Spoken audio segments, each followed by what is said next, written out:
Le meilleur du sport sur Ma TV en Beaujolais, en direct du restaurant L'Endroit à Villefranche et avec le nouveau SUV Peugeot 2008 à découvrir chez votre concessionnaire Peugeot Nomblot à Villefranche. Bonjour, bienvenue dans l'émission Le meilleur du sport sur Ma TV en Beaujolais. Nous allons parler football avec le Football Club de Villefranche en Beaujolais, un club très sympathique avec son président Philippe Terrier qu'on rencontre tout de suite, qui va nous donner les dernières news de cette saison qui vient de s'écouler. Philippe, bonsoir. Bonsoir Zizou. Alors, très belle saison pour les jeunes, pour les moins jeunes et pour les grands, Philippe. Déjà pour les grands, on avait fixé un objectif, faire un beau parcours en Coupe de France, parce que ça fait 6 ans que je suis président et on n'avait jamais réussi à faire ce que j'espérais. Donc cette année, on a vécu un 32e, donc voilà, c'était un bel exploit, avec notamment on a sorti Grenoble dans le tour précédent.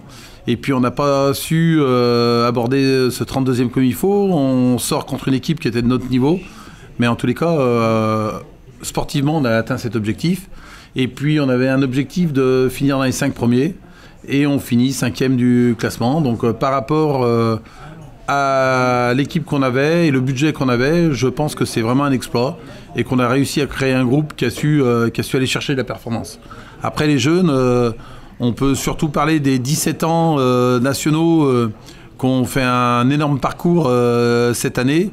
Cette équipe, on est toujours surpris qu'elle puisse se maintenir chaque année à ce niveau-là. C'est la première division. On joue avec tous les plus grands, Saint-Étienne, l'OL et Auxerre et tous les clubs pro. Et les 19 ans qui finissent 2e du championnat. Un petit peu de notre faute parce qu'on avait trop peur qu'ils puissent monter en national. Donc on a privé l'entraîneur de ses meilleurs éléments et on les a fait jouer en équipe B. Pour voir ce qui valait à ce niveau-là. Et aujourd'hui, on regrette peut-être un petit peu d'avoir eu cette politique. On aurait peut-être dû tenter une montée en nationale, même si ça coûte cher. Je pense que c'est quand même quelque chose qu'on vit avec les 17 ans. Ça serait bien de le vivre avec les 19 ans. Philippe, la petite déception qu'on peut dire aujourd'hui, mais on va dire que c'est une toute petite déception. C'est cette équipe réserve qui n'arrive pas à grimper ce petit niveau qu'elle mériterait d'aller voir le championnat au nord de Ligue. Ouais, alors après, où on peut vraiment rager, c'est qu'on a perdu des points sur tapis vert. C'est ça, et sans ces 4 points qu'on perd sur tapis vert, on monte sans problème. Après, là aussi, on a un objectif de faire monter cette équipe qu'avec des jeunes du club. Donc ça, c'est complètement atypique dans le monde du football. C'est tous des jeunes qui sont formés au club depuis qu'ils sont tout petits. Et l'idée, c'est quand même de plus en faire un réservoir pour alimenter la CFA. Parce que là aussi, encore un coup, en CFA, on est une des seules équipes. Enfin, je pense que c'est unique à ce niveau-là, où on retrouve régulièrement 5-6 joueurs qui ont été formés au club dans la composition d'équipe. Donc voilà, on puise dans ce réservoir. Ils ont raté la montée. C'est encore l'objectif de l'année prochaine. On repart encore qu'avec des jeunes 19 ans, avec beaucoup de jeunes 19 ans qui vont connaître ce niveau. On verra ce que ça va faire. Chaque année, c'est un pari, mais c'est intéressant. Et après, j'ai oublié de souligner tout le parcours des jeunes de l'école de foot jusqu'aux 13 ans, où on a toujours des joueurs d'une très grande qualité.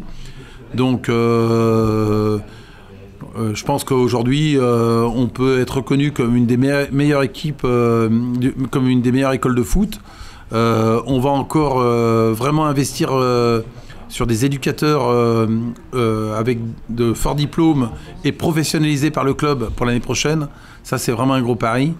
Et puis, les 14 et les 15 ans, où il faut qu'on corrige le tir, parce qu'aujourd'hui, on n'a pas trouvé la vitesse de croisière qu'on peut avoir sur les autres niveaux du FCB. Philippe, nous allons parler du football féminin. Le football féminin, on le sait aujourd'hui, est en train de prendre sa place sur la région, grâce à notre club voisin de l'Olympique Lyonnais. Mais ce qu'on peut voir, c'est que le Football Club de Villefranche a réalisé sur les 2 dernières années pour le football féminin, c'est énorme. Ouais, c'est sûr qu'aujourd'hui, médiatiquement, on est énormément aidé par le travail de la fédération. Donc on a l'OL qui donne envie aux filles de faire du foot, et puis l'équipe de France aussi, où on voit des très beaux matchs à la télévision. C'est plaisant à regarder. Et du coup, au bout de 2 ans, on a déjà 50 licenciés. La 3e année, on va monter à plus de 80 et on va pouvoir proposer des équipes de 6-7 ans à 18 ans. Donc il nous manquera plus que le niveau senior. Voilà, donc on évolue à la vitesse qu'on avait choisi. Mais on voit vraiment qu'il y a un paquet de filles qui sont tentées par le football. Et là aussi, je pense que c'est vraiment une satisfaction parce que de les voir avec l'esprit de compétition qu'elles ont et cette capacité à se battre sur un terrain, c'est vraiment sympa à vivre. Philippe, la première surprise, c'est que du bonheur pour le FC Villefranche. 3 ans que cette section existe déjà, la section féminine. On a déjà une gamine qui va intégrer l'Olympique Lyonnais la saison prochaine. Voilà, on va attaquer notre 3e année. Et là, donc au bout de nos 2 ans de section féminine, on a une jeune fille qui est repérée par l'Olympique Lyonnais et qui j'espère, connaîtra le plus haut niveau dans quelques temps. Après, vu qu'on a des éducateurs qui bossaient avec l'école de foot des garçons, automatiquement, on reporte cette qualité de travail sur les filles. Donc c'est évident qu'elles vont progresser à une très très grande vitesse. Donc on peut le dire qu'aujourd'hui que le Football Club de Villefranche en Beaujolais se porte bien, que le travail de cette saison s'est très bien passé, autant sur le terrain qu'en dehors du terrain également. Tous les gens qui travaillent à côté pour emmener ces équipes au plus haut niveau, Philippe. Ouais, après on a la chance encore d'avoir une grosse équipe de bénévoles. Donc ça, je pense que dans beaucoup de clubs aussi, c'est difficile de trouver encore des gens qui veulent consacrer autant de temps à un club. Donc on a su un petit peu remotiver tout le monde et trouver des plus jeunes qui viennent aider les anciens, même si on est toujours à la recherche de nombreux bénévoles. Voilà, au niveau finance, malgré qu'on perd pas mal de subventions, que l'argent se fait rare pour trouver un gros sponsor. On a la chance d'avoir créé un club de partenaires qui est assez phénoménal, avec 260 entreprises locales qui nous aident. Et du coup, ça va, on arrive à équilibrer notre budget et ça, c'est une bonne chose. C'est vrai, quand vous parlez budget, que le Football Club de Villefranche est obligé d'être bien structuré. Vous êtes, on va pas dire surveillé, mais vous êtes obligé de monter quelques fois à Paris pour le contrôle des finances. Oui, 3 fois par an, on est obligé de monter voir la DNCG, où là, il y a une équipe de 4 experts comptables qui ont audité les comptes avant. Donc les questions sont assez pointues et on voit cette fin de saison là où il y a beaucoup de clubs qui passent à la casserole parce qu'ils n'ont pas su tenir les engagements. Mais enfin c'est vraiment quelque chose de très très compliqué aujourd'hui et pour un club amateur on nous demande quand même d'avoir un niveau important pour pouvoir continuer. Philippe, il y a longtemps qu'on entend dire nouvelle pelouse du côté du stade Armand Chouffet. Enfin, cette nouvelle pelouse va arriver du côté du stade Armand Chouffet. C'est important pour cette équipe de CFA. Ah, ça c'est important parce que même si je disais aux joueurs que quand on perdait un match, l'équipe adverse avait la même pelouse que nous, on essaye de développer un beau jeu. Donc c'est vrai qu'en CFA, il y a un peu de style de jeu avec des équipes qui jouent relativement technique et des équipes qui ont plutôt tendance à lancer les ballons devant. Donc pour nous, la pelouse c'est un gros handicap. Elle date de 1938, donc il était temps de la changer. Mais là c'est un beau cadeau qu'on va avoir pour Noël. Et pour les joueurs, pour le staff, de trouver une nouvelle pelouse au stade d'Armand Chouffet, c'est vraiment quelque chose de très très important. Président Philippe Terrier, la nouvelle saison va démarrer, pas plus tard que la semaine prochaine. Une nouvelle saison. Quels vont être les objectifs? Est-ce que vous avez déjà commencé à annoncer auprès de votre staff les objectifs pour la nouvelle saison? Et vous allez nous parler également des nouvelles recrues. Donc les objectifs, c'est de revivre un 32e de finale de Coupe de France, peut-être aller plus loin, parce que là aussi financièrement ça nous a énormément aidé cette année. Sans la Coupe de France, c'est compliqué de boucler le budget. Et puis surtout ça fait plaisir aux sponsors, parce que c'est toujours des matchs qui nous font vibrer. On a été 5e cette année, donc il faut viser au-dessus.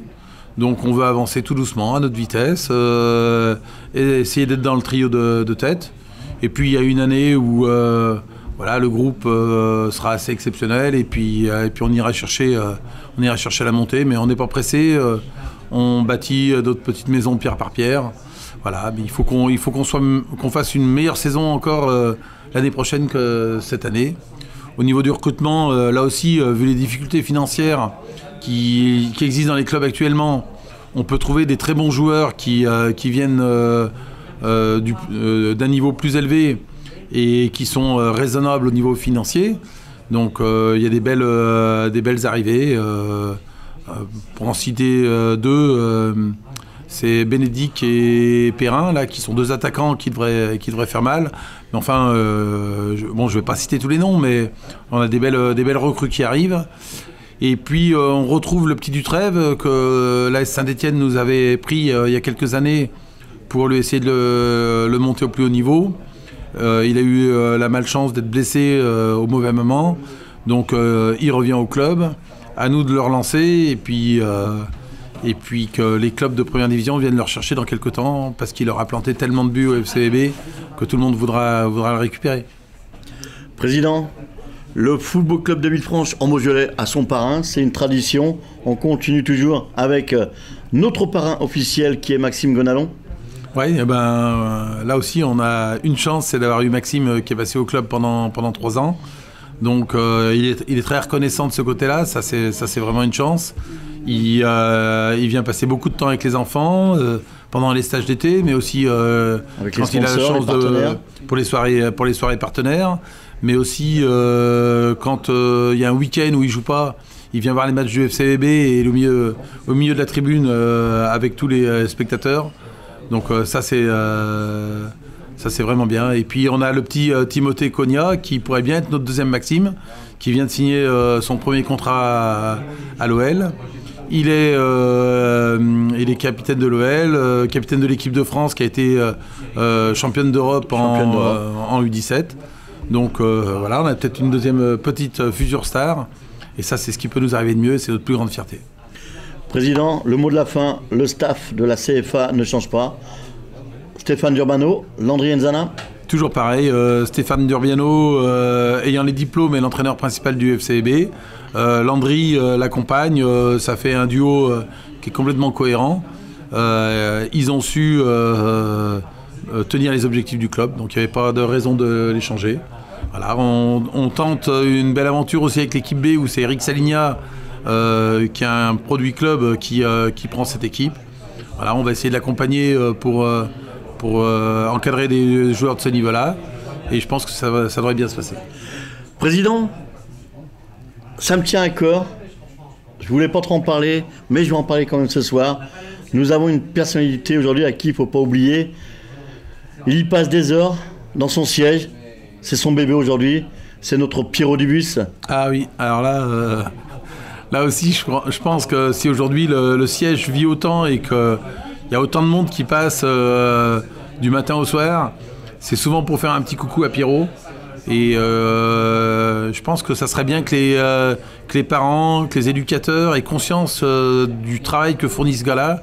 Parce qu'à 81 ans, passer beaucoup d'heures au siège pour accueillir les gens qui veulent faire un tour au FCB, eh ben c'est bien de s'y arrêter de temps en temps. Et si on pouvait voir, alors on voit beaucoup de têtes, mais c'est quand même souvent les mêmes têtes.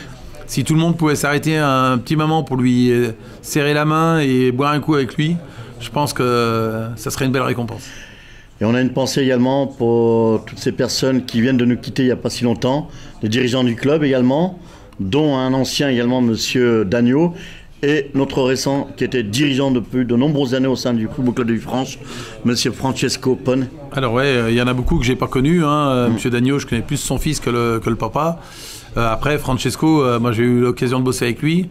Et je pense que c'est quelqu'un qui avait des telles qualités humaines que peut-être bien que s'il avait pu tourner dans le vestiaire de l'équipe CFA, les choses auraient été différentes. Et il y a peut-être des choses qu'on n'a pas su passer. Ne serait-ce que le tour en Coupe de France, la fameuse qualification pour les 16e. Et je pense qu'un Francesco, avec les petits mots qu'il pouvait avoir pour chacun, les petites attentions qu'il savait donner, eh ben, il y a des résultats qui auraient peut-être pu être récupérés grâce à des personnages comme ça. Voilà, mais c'est la vie, hein. Il faut savoir passer à autre chose, mais c'est vrai que c'est pas les moments les plus gais du club. Voilà, on remercie le Football Club de Villefranche avec son président, monsieur Philippe Thérier. Merci, et venez nombreux au stade, vous verrez, il y a du spectacle. C'était le meilleur du sport sur MaTV en Beaujolais, en direct du restaurant L'Endroit à Villefranche et avec le nouveau SUV Peugeot 2008 à découvrir chez votre concessionnaire Peugeot Nomblot à Villefranche.